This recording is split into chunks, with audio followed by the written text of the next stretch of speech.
दोस्तों, स्वागत है एक बार फिर से। आज दिन भर की तमाम बड़ी खबरों में पहली अपडेट में जानेंगे अजीत पवार की बगावत पर आम आदमी पार्टी का बड़ा ऐलान। कहा विपक्षी दलों को तोड़ने के लिए जांच एजेंसियों का इस्तेमाल कर रही बीजेपी। तो वहीं मल्लिकार्जुन खड़गे ने मोदी सरकार पर बोला जबरदस्त हमला। बोले मोदी सरकार की लूट से बढ़ रही महंगाई और बेरोजगारी, जनता देगी जवाब। तो उधर स्थापना दिवस पर लालू प्रसाद यादव ने बीजेपी पर बोला हमला। बोले देश को तोड़ रहे पीएम मोदी, विधायकों को खरीद कर बनाते हैं सरकार। तो वहीं विपक्षी एकजुटता पर कपिल सिब्बल ने कर दिया हाई अलर्ट। बोले सियासी सौदेबाजी से नहीं चलेगा काम। तो उधर श्रोमणी अकाली दल और बीजेपी में फिर से होगा गठबंधन।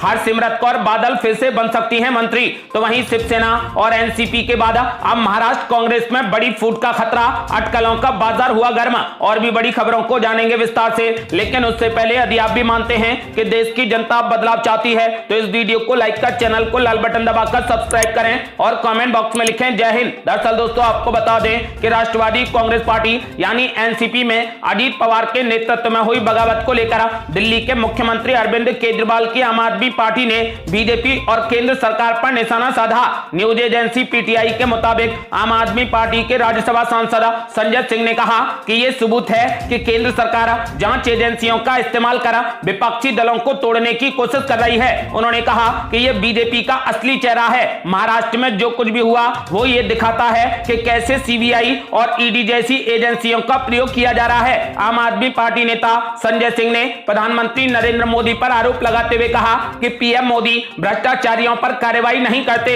बल्कि वो भ्रष्टाचार के सबसे बड़े पोषक हैं। महाराष्ट्र सरकार में उप मुख्यमंत्री बनाए गए अजीत पवार इसका सबसे बड़ा उदाहरण है। उन्होंने कहा कि ऐसे में उन्हें नैतिकता और ईमानदारी की बात नहीं करनी चाहिए। उन्होंने पीएम मोदी के भाषण को याद दिलाते हुए कहा कि पीएम मोदी ने कहा था कि हम भ्रष्टाचारियों पर कार्रवाई करने की गारंटी देते हैं, लेकिन बीजेपी के नेतृत्व वाली सरकार में सभी भ्रष्टाचारियों को पद दिए जा रहे हैं। उन्होंने कहा कि कोई उप मुख्यमंत्री है तो कोई विधानसभा चुनाव का प्रभारी बनाया जा रहा है। आपको बता दें कि उन्होंने बीजेपी पर जबरदस्त हमला बोला है। संजय सिंह ने कहा कि विपक्षी दलों को तोड़ने के लिए बीजेपी जांच एजेंसियों का इस्तेमाल कर रही है। अगली बड़ी खबर, कांग्रेस अध्यक्ष मल्लिकार्जुन खड़गे ने मोदी सरकार पर बोला जबरदस्त हमला। बोले मोदी सरकार की लूट से बढ़ रही महंगाई और बेरोजगारी, जनता देगी करारा जवाब। दरअसल दोस्तों, आपको बता दें कि टमाटर से लेकर तमाम सब्जियों के दाम आसमान छू रहे हैं, जिससे आम आदमी की रसोई का पूरा बजट गड़बड़ा गया है। इसे लेकर अब विपक्ष भी सरकार को जमकर घेर रहा है।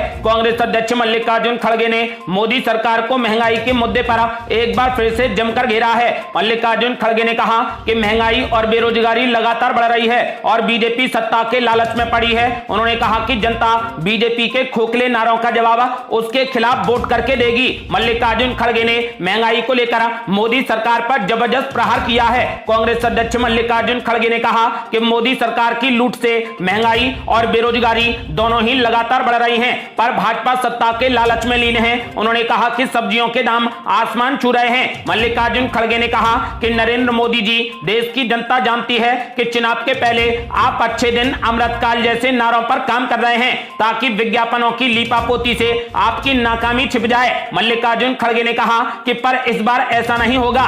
जनता जागरूक हो चुकी है और आपके ये खोखले नारों का जवाब भाजपा के खिलाफ वोट करके देगी। मल्लिकार्जुन खड़गे ने कहा कि जनता माफ तो क्या, जनता इस बार भाजपा को सत्ता से साफ कर देगी। और ये बड़ी खबर, आरजेडी के स्थापना दिवस पर लालू प्रसाद यादव ने पीएम मोदी पर बोला जबरदस्त हमला।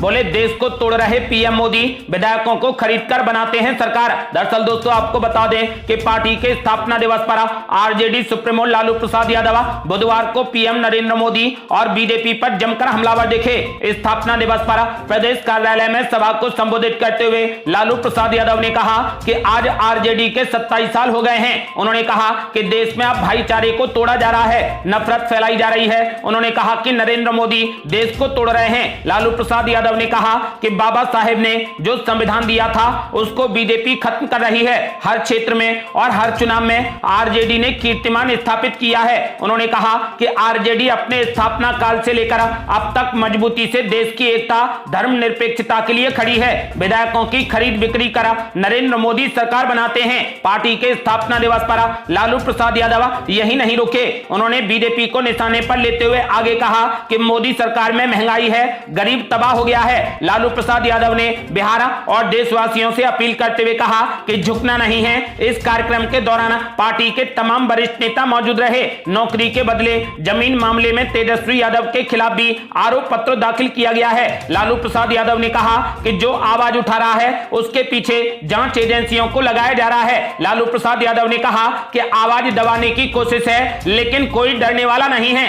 अगली बड़ी खबर, बीजेपी को हराने के लिए विपक्षी एकजुटता पर कपिल सिब्बल का हाई अलर्ट। बोले सियासी सौदेबाजी से नहीं चलेगा काम। दरअसल दोस्तों आपको बता दें कि 11 महीने के बाद एक बार फिर केंद्र में भावी सरकार के गठन के लिए लोकसभा के चुनाव होने हैं। यही वजह है कि प्रस्तावित लोकसभा चुनाव 2024 में जीत हासिल करने और विरोधियों को चुनावी मात देने के लिए सियासी दावपेच का सिलसिला एक दूसरे के खिलाफ अभी से चरम पर पहुंच गया है। 8 दिन पहले ही पीएम नरेंद्र मोदी ने भोपाल की एक रैली में लोगों को संबोधित करते हुए विपक्षी दलों के सामने समान नागरिक संहिता यानी यूसीसी का मुद्दा उठाकर अहम चुनौती पेश कर दी है। एक तरह से पीएम मोदी ने लोकसभा चुनाव के लिहाज से अहम मुद्दा भी सामने लाकर रख दिया है। उसके बाद से सियासी दलों के बीच सियासी घमासान की स्थिति है। सभी सियासी दल इसको लेकर अपने पक्ष में माहौल बनाने में जुट गए हैं। उसी के हिसाब से सियासी ताने बाने भी सत्ता पक्ष और विपक्ष के बीच में बुने जा रहे हैं। ऐसे में विपक्ष के सामने बीजेपी को चुनावी मात देने की अहम चुनौती है। इसी मसले पर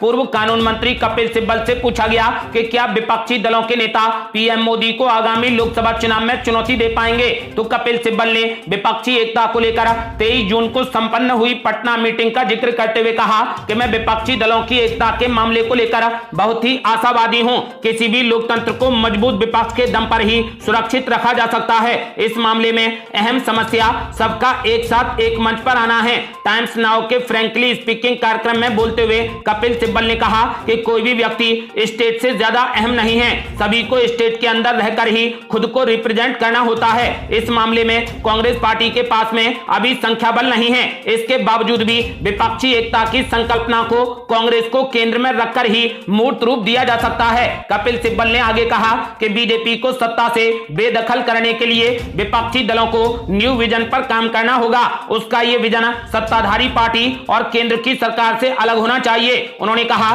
कि विपक्ष को जनता के सामने भविष्य का वैकल्पिक एजेंडा बड़ी मजबूती से सामने रखना होगा। यहां पर उन्होंने आगाह करते हुए कहा कि कॉमन मिनिमम प्रोग्राम कार्यक्रम से काम नहीं चलेगा। इस प्रोग्राम के तहत सियासी सौदेबाजी होती है, यानी विपक्षी दलों को विद विजन नो डिवीजन की रणनीति पर काम करना होगा।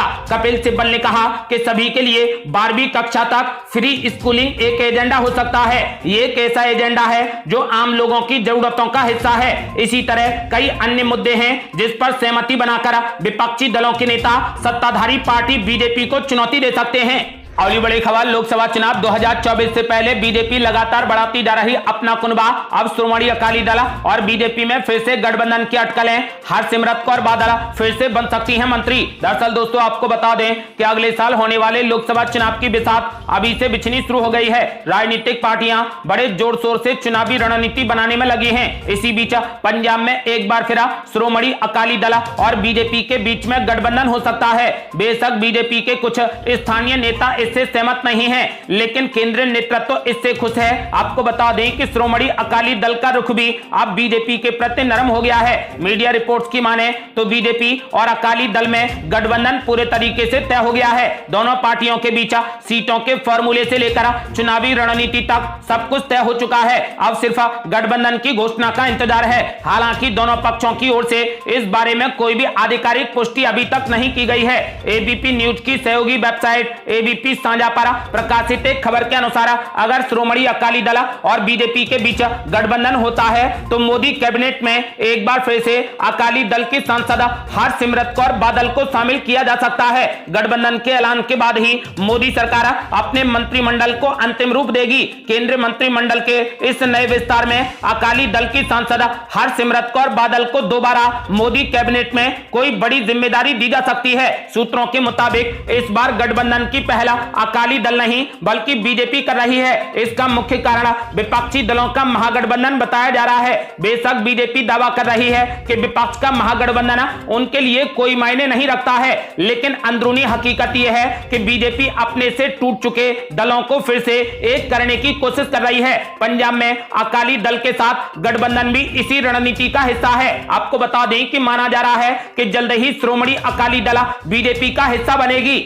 और बड़ी खबर, शिवसेना एनसीपी के बाद अब महाराष्ट्र की कांग्रेस में भी बड़ी फूट का खतरा, अटकलों का बाजार हुआ गर्म। दरअसल दोस्तों आपको बता दें कि महाराष्ट्र में एनसीपी के खेमे से उठी बगावत के बाद अब कई तरीके के कयास लगाए जा रहे हैं। देश के बाकी राज्यों में भी विपक्षी दल इसे लेकर खूब माहौल बना रहे हैं। इसी बीच अब महाराष्ट्र कांग्रेस को लेकर भी एक दावा सामने आया है, जिसमें कहा जा रहा है कि कांग्रेस पार्टी के कुछ नेता भी महाराष्ट्र की एनडीए सरकार में शामिल हो सकते हैं। बीजेपी नेताओं की तरफ से इसे लेकर महाराष्ट्र में एक माहौल तैयार किया जा रहा है, जिसमें कांग्रेस पार्टी में बड़ी फूट की बात कही जा रही है। एनडीटीवी की रिपोर्ट के मुताबिक बीजेपी सूत्रों ने दावा किया है कि एमबीए की आखिरी बची पार्टी कांग्रेस में भी सेंध लग सकती है। सूत्रों के मुताबिक कांग्रेस के दो बड़े नेता बीजेपी के साथ संपर्क में हैं और आने वाले दिनों में कुछ भी हो सकता है। महाराष्ट्र के वन मंत्री सुधीर मुनगंटीवार ने भी दावा किया है कि कांग्रेस और अन्य दलों के नेता एनडीए में शामिल होने की इच्छा रखते हैं। न्यूज एजेंसी एएनआई से बात करते हुए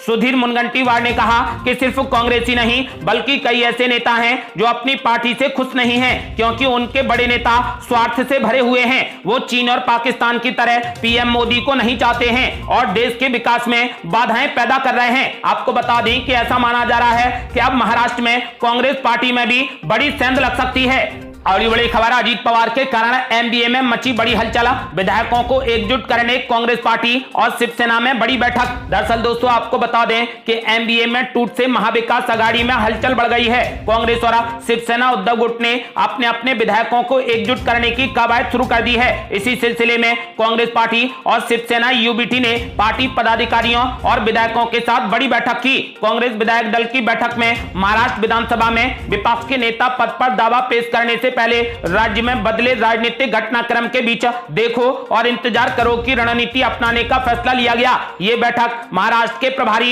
एच.के. पाटिल की मौजूदगी में हुई, जिसमें कांग्रेस विधायक दल के नेता बाला साहेब थोराट, अशोक चौहान, पृथ्वीराज चौहान और नाना पटोले समेत पार्टी के 45 में से 39 विधायक मौजूद रहे। पार्टी की तरफ से पहले यह कहा गया था कि एनसीपी नेता अजीत पवार के पद से इस्तीफा देने और शिवसेना भाजपा सरकार में शामिल होने के बाद कांग्रेस नेता प्रतिपक्ष के पद पर दावा पेश करने के मुद्दे पर चर्चा करेगी। लेकिन कांग्रेस पार्टी ने फिलहाल राज्य में पार्टी और एमबीए को मजबूत करने का फैसला लिया है, जिसमें एनसीपी यानी शरद पवार और यूबीटी यानी उद्धव ठाकरे की पार्टी शामिल है। आपको बता दें कि फिलहाल शिवसेना और कांग्रेस पार्टी अपने अपने विधायकों को बचाने में लगी हैं। और ये बड़ी खबर, समान नागरिक संहिता को लेकर केरल में मुस्लिम संगठन चलाएंगे देशव्यापी जागरूकता अभियान, एकजुट होने की अपील। दरअसल दोस्तों आपको बता दें कि यूनिफॉर्म सिविल कोड यानी समान नागरिक संहिता को लेकर कई तरीके के तर्क और सुझाव दिए जा रहे हैं। वहीं कई मुस्लिम संगठनों ने इसका विरोध करना भी शुरू कर दिया है। अब केरल के तमाम मुस्लिम संगठन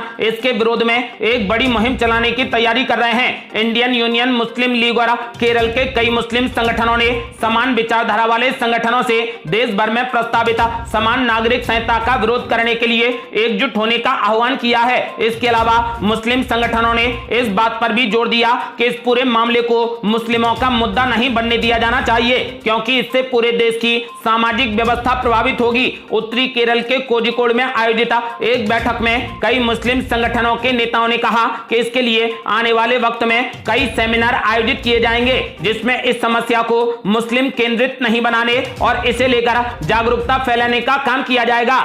बड़ी बड़ी खबर, यूपी में भी विपक्षी एकजुटता को बड़ा झटका देने की तैयारी में बीजेपी, जयंत चौधरी पर टिकी निगाहें। दरअसल दोस्तों आपको बता दें कि महाराष्ट्र में एनसीपी में आए सियासी भूचाल के बाद सबसे ज्यादा बिहार और यूपी को लेकर चर्चाएं की जा रही हैं। बीजेपी समर्थित दलों का दावा है कि जो एनसीपी के साथ हुआ है वो यूपी में अखिलेश यादव की समाजवादी पार्टी के साथ भी हो सकता है। महाराष्ट्र की तर्ज पर बीजेपी यूपी में विपक्षी दलों की एकता को बड़ा झटका देने की कोशिशों में जुटी है। एक तरफ जहां पर चुनाव चुनाव से पहले ओम प्रकाश राजभर के एक बार फिर बीजेपी के साथ जाने की अटकलें तेज हो गई हैं, तो वहीं रालोद को भी साथ लाने की कवायद की जा रही है। दरअसल उत्तर प्रदेश में बीजेपी ने सभी 80 लोकसभा सीटों पर जीत का लक्ष्य रखा है। पूर्वांचल में पहले से ही बीजेपी के साथ अनुप्रिया पटेल की अपना दल और संजय निषाद की निषाद पार्टी का गठबंधन है। वहीं चर्चा है कि 2024 से पहले ओम प्रकाश राजभर फिर से बीजेपी के साथ आ सकते हैं। वो दिल्ली में दोबारा अमित शाह से मुलाकात भी कर चुके हैं। अगर ऐसा हुआ